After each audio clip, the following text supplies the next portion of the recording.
You may have heard a local company in Rwanda where 70% of their staff is deaf. The company is Masaka Creamery Limited, which locates in Gasabo district in Kigali Special Economic Zone. The Masaka Creamery factory was established in 2015 and it produces high-quality dairy products for Rwanda and obviously in the region. The daily production activities are done by deaf community composed of young girls and boys. TOPAFRICANEWS has earlier talked to the company's managing director about employing people with disability and why other recruiters need not to fear recruiting disabled community. So I really believe that the number one limitation holding back disabled communities, especially in regards to employment, has nothing to do with the disabled communities. It has to do with the mindsets of employers. And I can say that because I'm also a culprit. I almost didn't work with the disabled community because I thought it would be too challenging, too difficult. Business is difficult already. There's no need to make it, even more challenging by working with a disabled group that will create, more challenges. But really, that's an incorrect mindset. I've learned from experience. There are so many benefits that come from working with disabled communities that you don't realize at the beginning. And also, along the way, you realize that sure, there are some,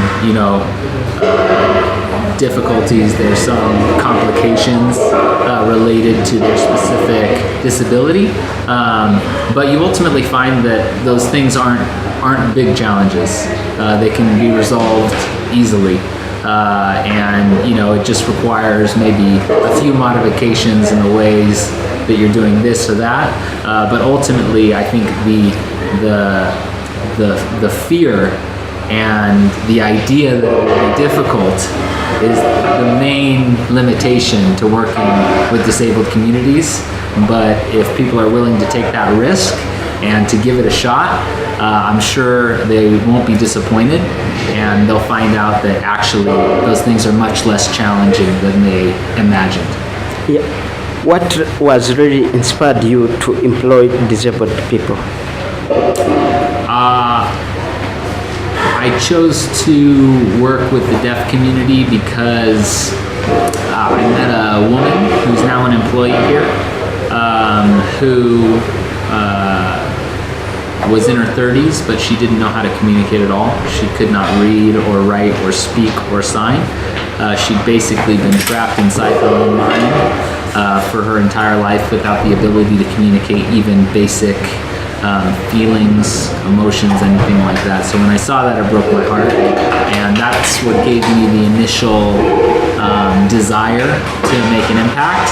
And like I said, I almost decided not to move forward with that, but I'm a Christian. I was praying about it, and I just really felt that God was encouraging me to take a step and to take a risk and to choose to hire out of the deaf community and to create an environment where we could eventually bring that specific woman into where she would learn and grow and develop.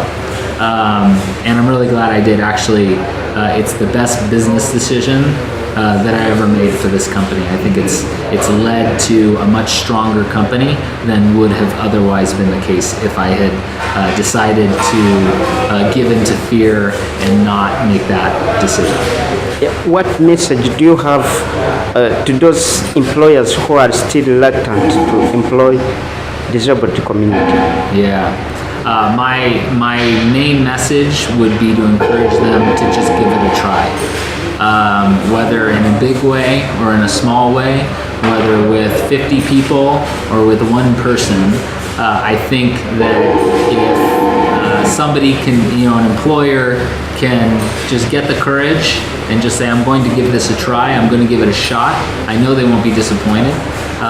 So I really, I would just encourage employers to overcome that main limitation of just the mindset issue and to just take the risk and I'm sure they'll be encouraged by the outcome. Thank you very much.